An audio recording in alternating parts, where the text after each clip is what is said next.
حضور صلی اللہ علیہ وسلم کا ارشاد ہے، اللہ جل جلالہ نے میری امت پر سب چیزوں سے پہلے نماز فرض کی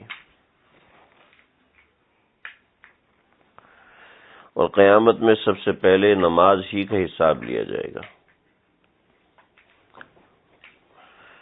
نمبر 2، نماز کے بارے میں اللہ سے ڈرو، نماز کے بارے میں اللہ سے ڈرو، نماز کے بارے میں اللہ سے ڈرو۔ حضور صلی اللہ علیہ وسلم نے 3 بار ارشاد فرمایا، سن رہے ہیں بھائی؟ 3 بار فرمایا نماز کے بارے میں اللہ سے ڈرو۔ ہم ڈرتے ہیں بھی؟ نمبر 3، آدمی اور شرک کے درمیان نماز ہی حائل ہے۔ نمبر 4، اسلام کی علامت نماز ہے۔ جو شخص دل کو فارغ کر کے اوقات اور مستحبات کی رعایت رکھ کے نماز پڑھے وہ شخص مومن ہے۔ نمبر 5، حق تعالی شانہ نے کوئی چیز ایمان اور نماز سے افضل فرض نہیں کی۔ اگر اس سے افضل کسی اور چیز کو فرض کرتے تو فرشتوں کو اس کا حکم دیتے۔ فرشتے دن رات کوئی رکوع میں ہے، کوئی سجدے میں ہے۔ یہ سب احادیث ہیں، حضور صلی اللہ علیہ وسلم نے فرمایا۔ بھئی یہ کام چھوڑ دیں، صحیح چھوڑیں یہ کام، آگے آ جائیں۔ نمبر 6، نماز دین کا ستون ہے۔ نمبر 7، نماز شیطان کا منہ کالا کر دیتی ہے، لیکن جب کوئی شخص نماز پڑھے گا تو اس سے شیطان کا منہ کالا ہو جائے گا۔ نماز مومن کا نور ہے، جب کوئی بندہ نماز پڑھتا ہے نا تو اللہ تعالیٰ کو اس کا چہرہ روشن نظر آنا شروع ہو جاتا ہے، گورا گورا۔ اللہ کے ہاں اس کے چہرے پہ نور نظر آنا شروع ہو جاتا ہے، سمجھ رہے ہیں؟ پھر ایک حدیث میں آیا، نبی کریم صلی اللہ علیہ وسلم نے فرمایا کہ نماز افضل جہاد ہے۔ یعنی جہاد تو ہے لیکن سب سے افضل جہاد میں سے نماز ہے، یعنی اتنا بڑا عمل ہے نماز۔ اٹھ کے بیٹھے۔ پھر فرمایا 10ویں حدیث میں، جب آدمی نماز میں داخل ہوتا ہے تو حق تعالی شانہ اس کی طرف پوری طرح متوجہ ہو جاتے ہیں، اور جب وہ نماز سے ہٹ جاتا ہے تو اللہ بھی اپنی توجہ ہٹا دیتے ہیں۔ سبحان اللہ۔ حدیث نمبر 11، جب کوئی آفت آسمان سے آتی ہے تو مسجد کے آباد کرنے والوں سے ہٹ جاتی ہے۔ سبحان اللہ۔ حدیث نمبر 12، اگر آدمی کسی وجہ سے جہنم میں جاتا ہے تو جہنم کی آگ سجدے کی جگہ کو نہیں کھاتی۔ حدیث نمبر 13، اللہ نے سجدے کی جگہ کو آگ پر حرام فرما دیا ہے۔ حدیث نمبر 14، سب سے زیادہ پسندیدہ عمل اللہ کے نزدیک وہ نماز ہے جو اپنے وقت پہ پڑھی جائے۔ لیٹ نماز نہیں پڑھتے ہوتے، فوراً پڑھتے ہوتے۔ نمبر 15، اللہ جل جلالہ کو آدمی کی ساری حالتوں میں سب سے زیادہ پسند کیا ہے؟ سجدے کی حالت۔ سجدے میں پڑا ہوا دیکھیں کہ جب وہ پیشانی زمین سے رگڑ رہا ہو، اس کا مطلب یہ نہیں کہ سجدے میں پیشانی رگڑ رہے ہو، بلکہ سجدے میں پیشانی جو زمین سے رکھتے ہیں اس کو رگڑنا کہتے ہیں۔ حدیث نمبر 16، اللہ جل جلالہ کے ساتھ آدمی کو سب سے زیادہ قرب سجدے کی حالت میں ہوتا ہے۔ حدیث نمبر 17، جنت کی کنجیاں نمازیں ہیں۔ سبحان اللہ۔ حدیث نمبر 18، جب آدمی نماز کے لیے کھڑا ہوتا ہے تو اس کے لیے جنت کے دروازے کھل جاتے ہیں، اور اللہ جل جلالہ کے اور اس آدمی کے درمیان کے تمام پردے ہٹ جاتے ہیں جب تک وہ کھانسی وغیرہ یعنی خارش وغیرہ میں مشغول نہیں ہوتا، پردے کھلے رہتے ہیں۔ اگر وہ ناک میں انگلی ڈال لے، اگر وہ خارش کرنا شروع کر دیتے تو پردے بند ہو جاتے ہیں۔ حدیث نمبر 19، نمازی شہنشاہ کا دروازہ کھٹکھٹاتا ہے، اور یہ قاعدہ ہے کہ جو دروازہ کھٹکھٹاتا ہے تو دروازہ کھلتا ہی ہے، حدیث میں ہے۔ حدیث نمبر 20، نماز کا مرتبہ دین میں ایسے ہے جیسے سر کا درجہ بدن میں، یعنی جسم میں اگر سر نہ ہو تو جسم نہیں ہوتا، یہ سر سے مراد پورا چہرہ وغیرہ۔ حدیث نمبر 21، نماز دل کا نور ہے، جو اپنے دل کو نورانی بنانا چاہتا ہے وہ نماز کے ذریعے سے بنا لے. حضور صلی اللہ علیہ وسلم نے فرمایا. حدیث نمبر 22. جو شخص اچھی طرح وضو کرے اس کے بعد خشوع اور خضوع سے 2 یا 4 رکعت نماز فرض یا نفل پڑھے، اللہ تعالیٰ سے اپنے گناہوں کی معافی چاہے تو اللہ تعالیٰ اس کے سارے گناہ معاف فرما دیتے ہیں. سبحان اللہ. حدیث نمبر 23. سمجھ رہے ہو 23 کیا ہوتا ہے؟ 23. زمین کے جس حصے پر نماز کے ذریعے سے اللہ کو یاد کیا جاتا ہے وہ حصہ زمین کے دوسرے ٹکڑوں پر فخر کرتا ہے. سبحان اللہ. حدیث نمبر 24. جو شخص 2 رکعت نماز پڑھ کر اللہ تعالیٰ سے کوئی دعا مانگتا ہے تو حق تعالیٰ شانہ وہ دعا فوراً قبول فرما لیتے ہیں، خواہ فوراً قبول فرمائیں یا کسی مصلحت سے کچھ دیر کے بعد، مگر قبول ضرور فرماتے ہیں. سبحان اللہ. حدیث نمبر 25. جو شخص تنہائی میں 2 رکعت نماز پڑھے جس کو اللہ اور اس کے فرشتوں کے سوا کوئی نہ دیکھے تو اس کو جہنم کی آگ سے بری ہونے کا پروانہ مل جاتا ہے. پروانہ سمجھتے ہو؟ یعنی ایک پرچہ مل جاتا ہے، اس پر ٹھپا لگا ہوتا ہے کہ ہاں جی یہ جنت سے، یہ جہنم سے بری ہے. یعنی کہ قیامت کے دن اس کو یہ پرچہ ملے گا انشاءاللہ. نمبر 26. حدیث نمبر 26. جو شخص ایک فرض نماز ادا کرے اللہ جل جلالہ کے یہاں ایک مقبول دعا اس کی ہو جاتی ہے. سبحان اللہ. مطلب یہ ہے کہ اللہ تعالیٰ اس کے لیے ایک مقبول دعا لکھ لیتے ہیں کہ ہاں یہ مانگو، جب یہ دعا مانگے گا تو ہم اس فرض نماز کے عوض قبول کر لیں گے، جب کوئی خاص دعا مانگے گا تو. سبحان اللہ. حدیث نمبر 27. جو 5 نمازوں کا اہتمام کرتا رہے ان کو رکوع اور سجدے اور وضو وغیرہ کے اہتمام کے ساتھ اچھی طرح پورا کرتا رہے تو جنت اس کے لیے واجب ہو جاتی ہے اور دوزخ اس پر حرام ہو جاتی ہے. سعید ادھر آئے، سعید ادھر آ کے بیٹھے، شاباش. حدیث نمبر 28. حدیث کیا ہوتی ہے؟ جو بات حضور صلی اللہ علیہ وسلم نے فرمائی ہے اس کو حدیث کہتے ہیں. بھائی آپ صلی اللہ علیہ وسلم نے فرمایا. 28 نمبر حدیث. مسلمان جب تک 5 نمازوں کا اہتمام کرتا رہے تو شیطان اس سے ڈرتا رہتا ہے، اور جب وہ نمازوں میں کوتاہی کرتا ہے تو شیطان کو اس پر جرت ہو جاتی ہے. جرت یعنی شیطان کو کہتا ہے اب یہ مجھ سے ڈرے گا. اب انسان شیطان سے ڈرنا شروع ہو جاتا ہے، اس کے بہکانے کی طمع کرنے لگتا ہے، یعنی بہکانے کے لیے بہانے تلاش کرنے لگتا ہے. حدیث نمبر 29. سب سے افضل عمل، آپ صلی اللہ علیہ وسلم نے فرمایا سب سے افضل عمل اول وقت میں نماز پڑھنا ہے. نمبر 30. حدیث نمبر 30. نماز ہر متقی کی قربانی ہے. حدیث نمبر 31.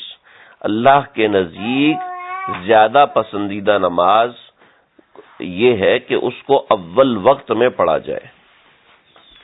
حدیث نمبر 32. صبح کو جو شخص نماز کو جاتا ہے اس کے ہاتھ میں ایمان کا جھنڈا ہوتا ہے، اور جو بازار جاتا ہے نماز پڑھے بغیر اس کے ہاتھ میں شیطان کا جھنڈا ہوتا ہے. جھنڈے سے بندے کی پہچان ہوتی ہے کہ یہ بندہ کون سے ملک کا ہے. اگر آپ نے پاکستان کا جھنڈا اٹھایا تو اس کا مطلب آپ پاکستان کے، اگر آپ نے انڈیا کا جھنڈا اٹھایا تو اس کا مطلب آپ انڈیا کے. تو اگر آپ نے ایمان کا جھنڈا اٹھایا تو آپ اللہ کے بندے، اگر آپ نے شیطان کا جھنڈا اٹھایا تو آپ شیطان کے بندے. استغفر اللہ. تو نماز پڑھیں گے تو اللہ کے بندے، اگر نماز نہیں پڑھیں گے تو شیطان کے بندے بنیں گے. حدیث نمبر 33. اور شیطان کا بندہ کیسا ہوتا ہے؟ اس کے منہ سر کے اوپر سینگ نکلے ہوتے ہیں، اس کو نظر نہیں آتے. حدیث نمبر 33. ظہر کی نماز سے پہلے 4 رکعتوں کا ثواب ایسا ہے جیسے تہجد کی 4 رکعتیں. حدیث نمبر 34. حدیث نمبر 35.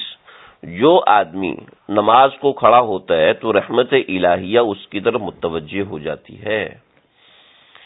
حدیث نمبر 36، افضل ترین نماز آدھی رات کی ہے مگر اس کے پڑھنے والے بہت کم ہیں، یعنی تہجد پڑھنے والے بہت کم لوگ ہیں، آپ صلی اللہ علیہ وسلم نے فرمایا۔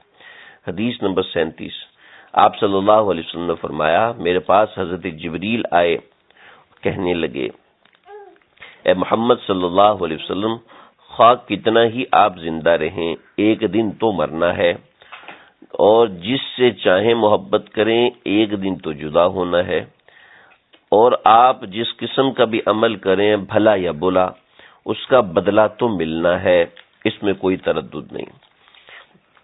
یعنی اس میں کوئی تردد نہیں کہ مومن کی شرافت تہجد کی نماز ہے، مومن کی عزت لوگوں سے استغنا ہے، یعنی مومن کی شرافت اللہ کے نزدیک وہ ہے کہ جب وہ تہجد کی نماز پڑھتا ہے تو اللہ کے ہاں یہ بات پکی ہو جاتی ہے کہ یہ بندہ شریف ہے، یہ بندہ اچھا ہے۔ بیٹھو بیٹھو بیٹھو بیٹھو، ہاں چلو۔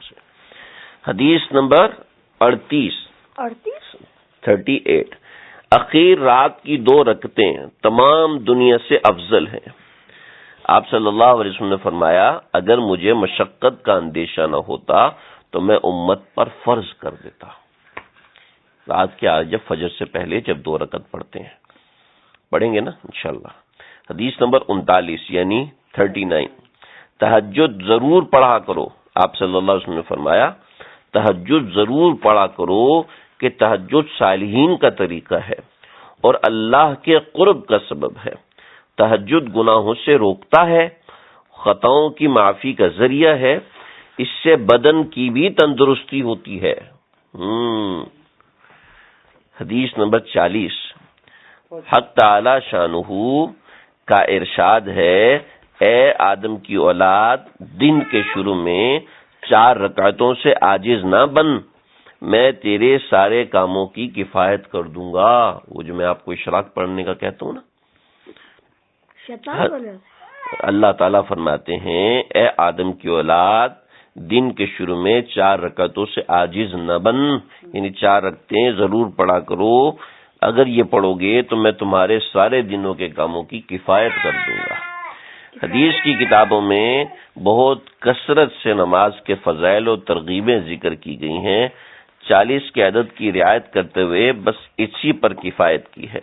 اگر کوئی شخص ان باتوں کو زبانی یاد کر لے تو اس کی اپنی فضیلت ہے۔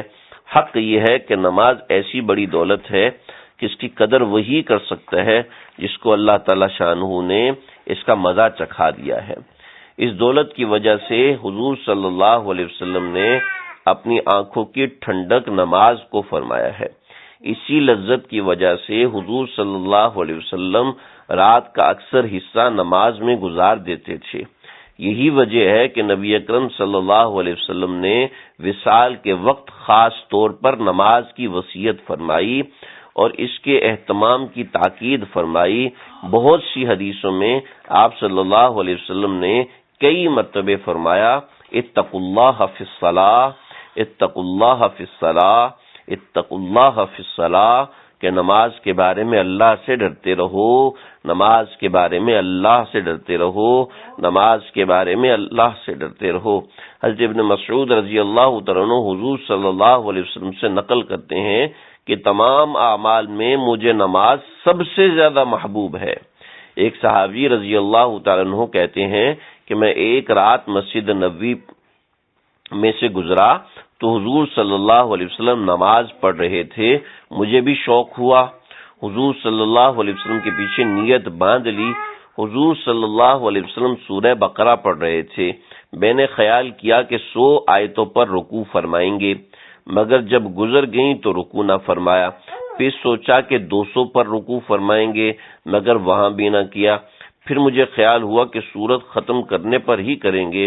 جب سورت ختم ہوئی تو حضور صلی اللہ علیہ وسلم نے کئی مرتبے اللہم لک الحمد، اللہم لک الحمد پڑھا اور سورہ آل عمران شروع کر دی۔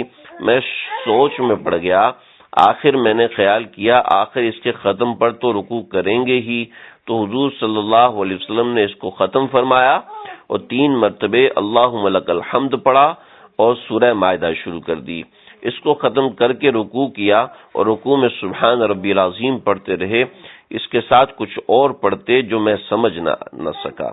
اس کے بعد اسی طرح سجدہ میں سبحان ربی الاعلیٰ پڑھتے رہے اور اس کے ساتھ کچھ اور بھی پڑھتے تھے۔ اس کے بعد دوسری رکعت میں سورہ انعام شروع کی۔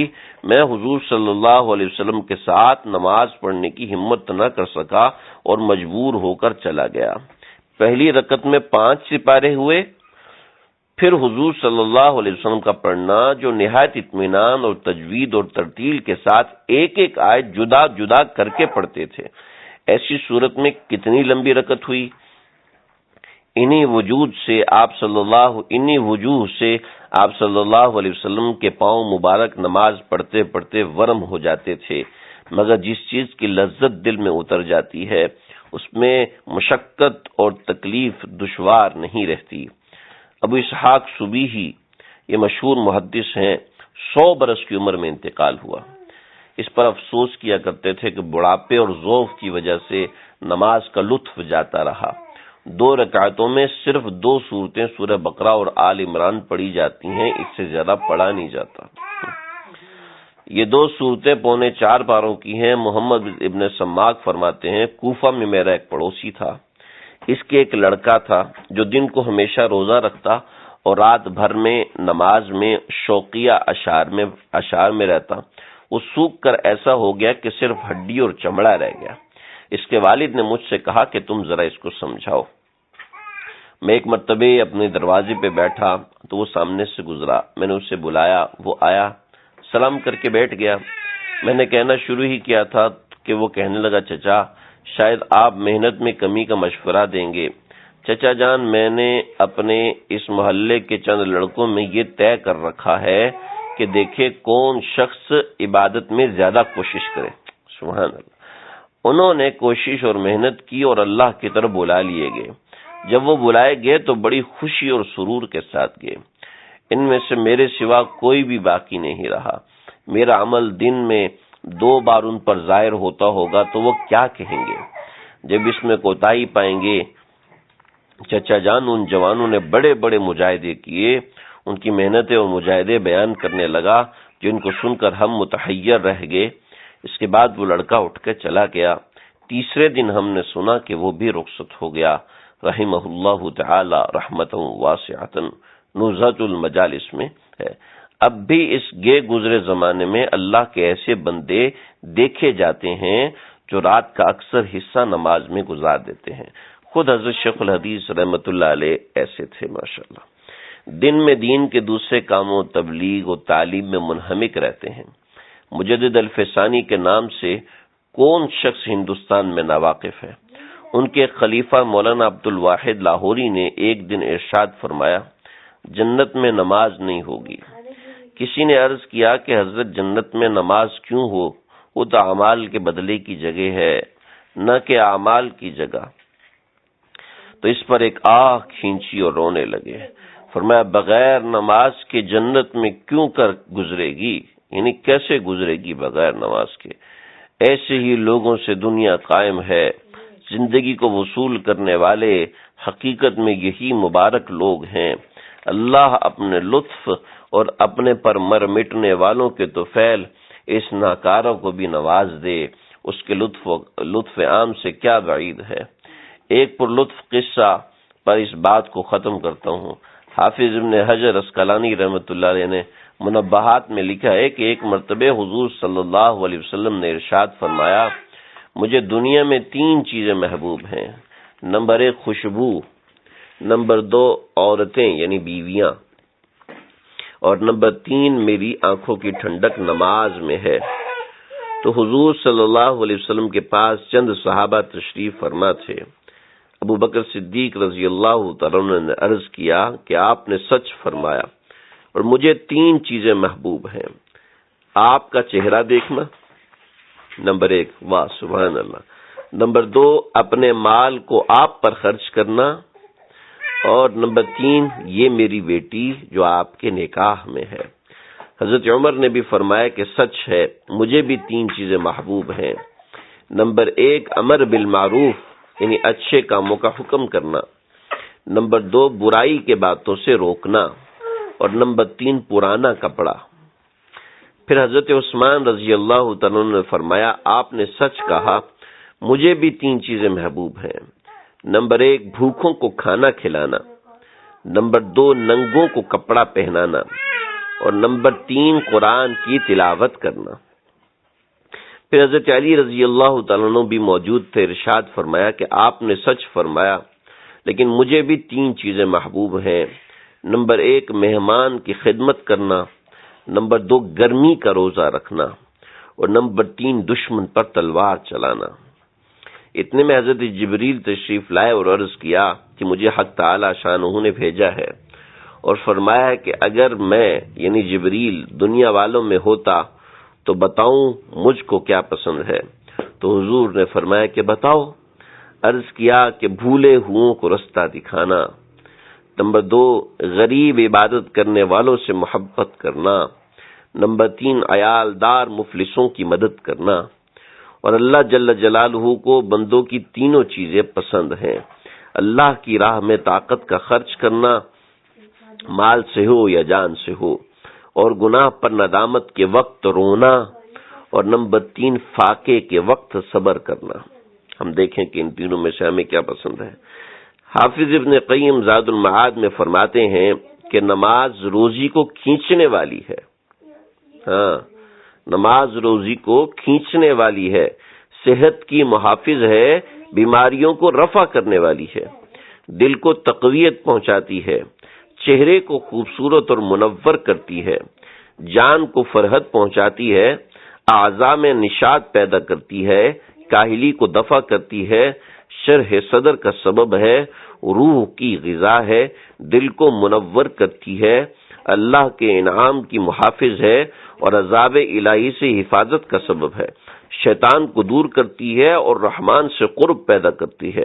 غرض روح اور بدن کی صحت کی حفاظت میں نماز کو خاص دخل ہے، اور دونوں چیزوں میں اس کی عجیب تاثیر ہے، نیز دنیا اور آخرت کی مضرتوں کے دور کرنے میں اور دونوں جہانوں کے منافع پیدا کرنے میں اس کو بہت خصوصیت حاصل ہے۔